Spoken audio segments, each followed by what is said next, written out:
Steph, thanks for clicking. This is my very late 10th update to Projects in Panning, a Dungeons & Dragons Project Pan. This Pantastic Ladies collab was created by Allie of Wonder in Alleyland. There are 5 lists of prompts. You have your race, class, location, a monster to fight, and also a wondrous item. Once you finish something from each list, you bring something else in. I do have roll-ins today, though not as many as you would think for as late as this is. I am going to explain where I have been and why it has been so long since I have posted. But if you don't care about my life update, if you're just interested in the project update, there's going to be a timestamp on the screen right now and you can skip there. It doesn't hurt my feelings if you're not interested in a life update, so just go ahead and do that if you want to. Otherwise, I'm going to explain where I was because it's just not like me to disappear like that, and I'm generally more consistent, and I want to explain why it was that that hiatus happened. This is not going to be an apology because it's not something that I could have helped. I just wanted to kind of let you know what happened and that this is not typical for me, especially since I am in charge of a different panning game, and I want to let you know that I generally am more reliable than this. So the kind of long story here is that on August 8th, I developed a sore throat. Great. That kind of sucks, but it's not that big a deal.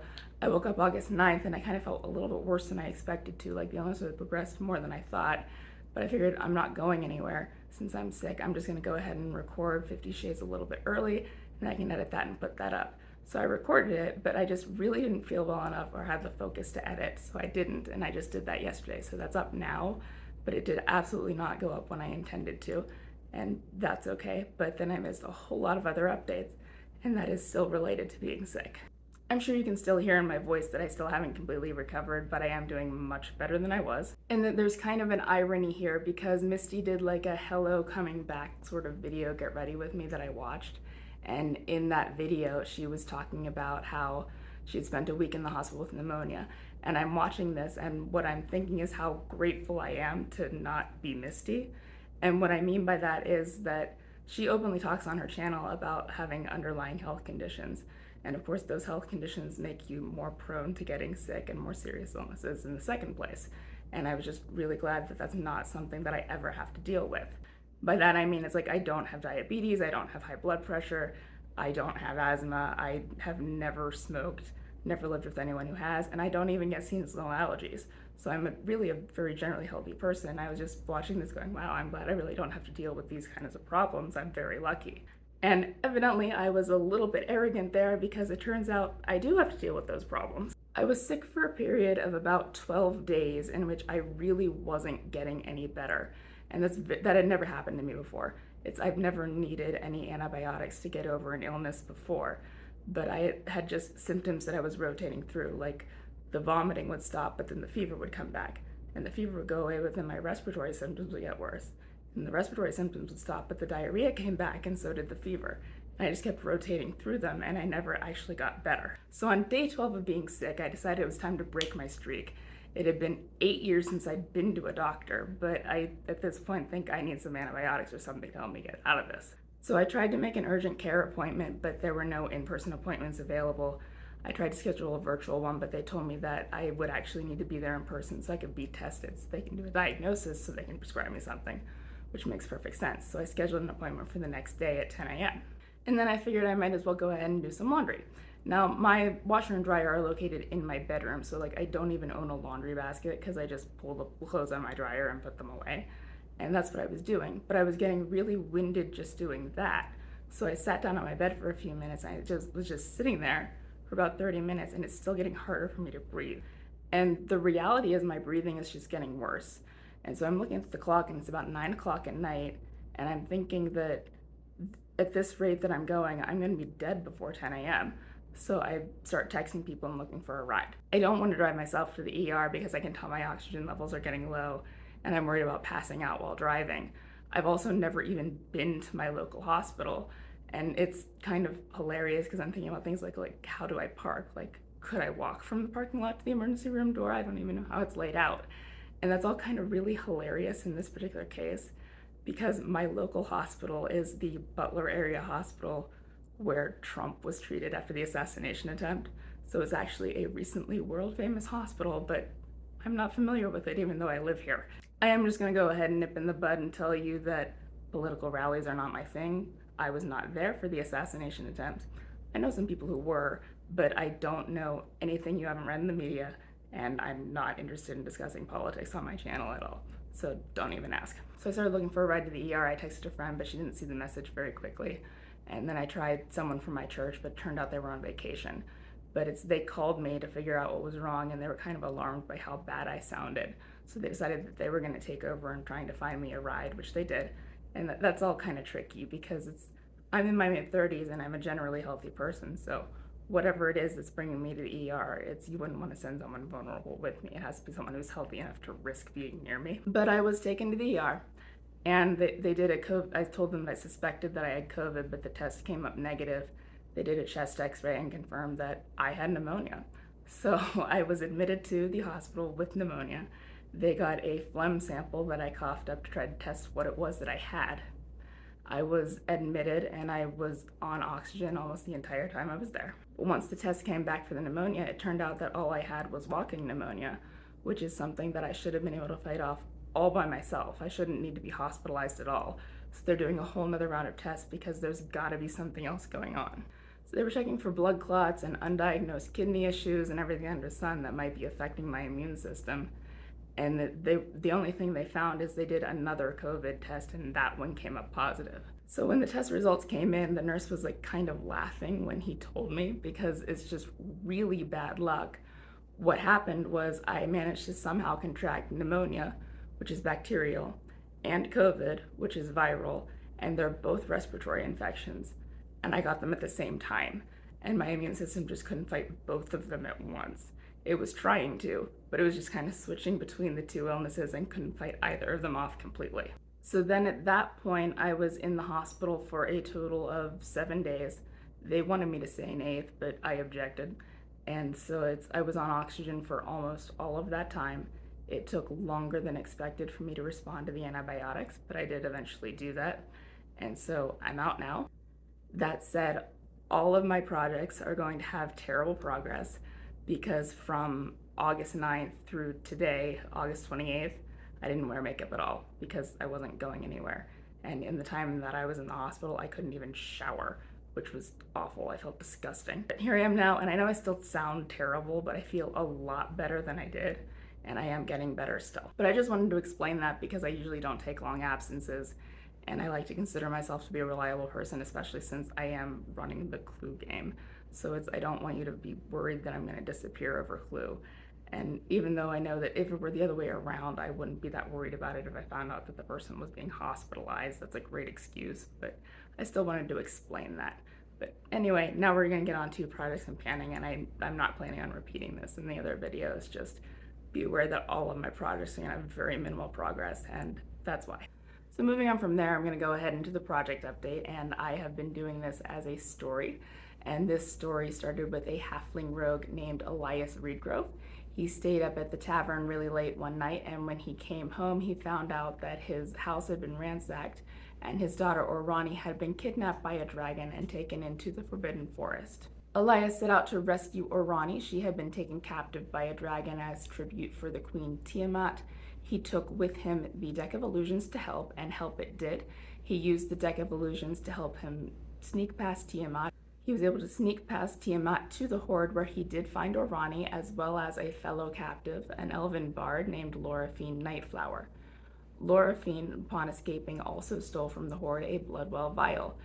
It's a device that is used by sorcerers to help amplify their power. She felt that this item was evil and felt that the evil Dragon Queen should not be permitted to have it, and had no idea what she would be doing with something like a Bloodwell Vial. Elyas, Orani, and Loraphine escaped through the Forbidden Forest, but one of Tiamat's dragon guards saw them and gave chase. Elyas and Loraphine fought the dragon. Orani was able to find them some shelter. She led them to the abandoned mine, so from the cover of the abandoned mine, they were able to fight the dragon and defeat it. Unfortunately, the battle with the dragon weakened the integrity of the floor of the mine, and Loraphine fell through. It turns out that under the mine is the Tomb of the Lost, and so Loraphine fell into the tomb, and immediately upon landing, she was attacked by a beholder. The beholder used its paralyzing eye ray to paralyze her, and she found herself trapped. Fortunately for Loraphine, her cousin Zelkilia A very famous adventurer had found out that she did not show up for her scheduled flute performance and went looking for her. Kill made her dramatic entrance by creating a landslide which killed the beholder. Loraphine was able to throw off the paralysis, and she was able to catch up her cousin on what had happened to her. They decided that the best thing perhaps to do with the Bloodwell Vial would just be to hide it in the Tomb of the Lost so it would stay lost. So while Kill looted the dungeon, like every good professional adventurer, Loraphine hid the vial. Kill found herself a brand new sword, which turned out to really be a mimic, but she didn't know that. And she also found the Hat of Disguise, which she decided to just put on because you never know what those paparazzi are up to when you're as famous as her. Elyas and Orani were able to find another way into the Tomb of the Lost, and they rejoined the elf and the half-elf. The four of them spent a while wandering around in the dark before Kill was able to find a way out, and she was able to lead them back to town. Orani was reunited with her mother, and since the house was still in shambles and is also halfling-sized, Elyas got permission from his wife to take his new friends to the tavern to thank them for helping rescue their daughter. When they arrived at the hometown tavern, they found chaos. There were a pair of owlbears rooting through the garbage looking for food, and owlbears are just animals, but Zelkili is a barbarian, so she pulled out her new sword with the intent of attacking, but the sword revealed itself as a mimic, stole the Hat of Disguise, and ran off. Someone from the crowd ran after the mimic, while Loraphine, Elyas, and Kill began fighting the owlbears. Kill was particularly motivated to defeat the owlbears because she noticed in the trash pile that there was a gently used pair of the Boots of Speed, and those are very valuable for any adventurer because it helps you move faster, so she'd really like to get them. As they're fighting them, the stranger comes back, and he introduces himself as a human warlock named Werner, and he tells them that he needs to know where the Bloodwell Vial is. Upon defeating the owlbears, Kill's very reluctant to tell him anything because she doesn't know who he is or how he knows about the Bloodwell Vial. Their argument is cut short when from the trash pile emerges a gelatinous cube. This gelatinous cube manages to swallow Loraphine, who is yet again the damsel in distress. Werner refuses to return the Hat of Disguise or assist Loraphine until they cooperate and tell him about the Bloodwell Vial. But Elyas interjects and informs him that the only person who knows where that vial is the person in the gelatinous cube. So Werner attempts to rescue her. Kill obviously attempts to save her cousin yet again, but she's hindered because the boots of speed that she grabbed were covered with sovereign glue and she can't use her hands because they're stuck to the boots. Werner starts trying to pull Loraphine out, but he only manages to drag her towards the nearby comfy cabin and can't get her out of the cube. So this time we get to discover if Werner succeeds in rescuing Loraphine from the gelatinous cube and if Kill manages to free her hands from the sovereign glue. So the first prompt of the 5 that I'm working on is human for Werner, and that is the long haul product. It's something that should take you the rest of the project to finish, and I picked this Everyday Humans Resting Beach Face Sunscreen. That line's from last time and I can't really make a new mark. Having been sick for 3 weeks, I haven't really been outside, so I haven't needed this. So I've used it a little bit, but I can't make another mark, unfortunately. So I am still working on this. It is meant to be a long haul item. I'm hoping to be able to finish this by the end of the project, but we'll see. It is a nice sunscreen. It is hydrating. It is not waterproof, so if I'm sweating, it does get in my eyes and it stings, which is unfortunate, but if it's not that hot, it's really nice to use this product. Now, Werner is also a warlock, and a warlock is someone who has entered a pact with some kind of entity, and they get magical powers in exchange for their service. So for this prompt, you are to enter a pact with someone else. I entered into a pact with Nikki Pearson, and we agreed to work on our Elf Poreless Putty Primers. Mine is just a mini, and I have a goal to use this 16 times. So far, I've used it 4 times. Again, I didn't wear makeup for 3 weeks, so I was expecting to have a lot more progress on this, but I don't because I wasn't wearing makeup. It is what it is, but I have 4 of my 16 uses down and I'm going to keep using it. It's a lot softer than I thought, so I was expecting something much stiffer, but it's more comfortable than I expected. I do like it, but I think I like the Smashbox primer better, so I would buy that instead. In my opinion, it is worth the price difference. This is occurring now at the Comfy Cabin, which is a comfort product. And I picked a face mask. This is the Elemis Pro Collagen Quartz Lift Mask. I have a goal to use this 12 times. So far I've used it 5 times. So I didn't get as much progress as I wanted again because I couldn't get to my skincare while I was hospitalized, but I didn't do too badly considered, and I am gonna keep working on it. Then of course there was the gelatinous cube, and I have a personal history with gelatinous cubes in Dungeons and Dragons. I have personally been killed by them twice, so I have a vengeance, and I would really like to defeat this cube. And that is represented by a square product. I picked this Jouer eyeshadow in the shade Chocolat because it is square. And the way I was doing this is every time I use it, I get to roll a d20. And every d20 means it's a saving throw to try to save Loraphine. So I need to get a 13 or higher in order to save her whenever I roll the dice. Last update I had 4 uses and I rolled 4 times and I couldn't save her. I have used it another 3 times, so I'm gonna roll 3 more times and see if Loraphine gets rescued this time. So here's my d20 and I'm gonna give it a shot. First roll is a 4, that doesn't help. Second roll's a 13, which is exactly what I needed. So Werner does in fact manage to pull Loraphine free of the gelatinous cube and she is saved. And then of course Kill's hands were stuck by the Sovereign Glue to the boots of speed. And in order to free her, I had to use a liquid item. And the liquid item that I picked is the Ardell Stronghold Lash Glue because that seemed really appropriate for the Sovereign Glue. My goal was to use this 10 times. At the last update, I used it 6 times, and I did get the other 4. I wouldn't describe this as being Stronghold. I don't wear lashes out of the house, so it doesn't really matter for me. But I wouldn't trust this product to hold lashes on a windy day. So I'm gonna keep it because for my case, it doesn't really matter all that much, but I wouldn't recommend to purchase this as a lash glue. So that's 2 rollouts. I get to roll out the gelatinous cube as well as the Sovereign Glue. So I do get to bring in both a new monster and a new wondrous item. So that's pretty exciting. I did randomize my next monster and it is Asmodeus. Asmodeus is represented by a 9-pan palette and I only own 1. It's the Beauty Bakery The Chosen Bun palette. This was very recently in 50 Shades of Brown, but I met my goal on it and so I can bring it into this project. And so for this, what I did is I actually had to roll in advance. Here's what the palette looks like. The way I decided to figure out the usage goal on this is that Asmodeus has 310 health points. I have 4 heroes, which means that each hero should do 78 damage. And so I rolled 1d10 to see how much damage Werner's Eldritch Blast would do. Since there was math involved, I already rolled it. And it turns out that each blast is going to do 5 damage, which means that Werner has to hit Asmodeus 16 times to kill him. So I have to use this palette 16 times. So it's gonna be 16 looks with this palette. So whether I use 1 shade or 6, it's gonna count as 1 use. And I have to do that 16 times in order to defeat Asmodeus. 16 uses on a palette is kind of a lot, but then Asmodeus is kind of an intense monster, so I feel like it fits. The next wondrous item that I generated is the Ring of Elemental Command, and that is any product that relates to one of the 4 elements, so water, earth, air, or fire. And I actually have an eyeshadow called Earth that I wanted to bring in, but it's a matte brown and it would be competing with that palette, so I can't bring that. Instead, I picked this Fenty Beauty Baby What It Do. It's a setting spray, so it's related to water, and dew is water. And my goal is going to be to use this 10 times for the Ring of Elemental Command. So we have Werner, the human warlock in the project still, and he is trying to figure out where the Bloodwell Vial went. And he manages to rescue Loraphine to ask her, but it's too late because Asmodeus has already shown up looking for the Bloodwell Vial. Asmodeus, as it turns out, is Werner's patron, so that is the source of Werner's power. But Werner has been trying to get the Bloodwell Vial away from his own patron because he fears what Asmodeus is going to do with it.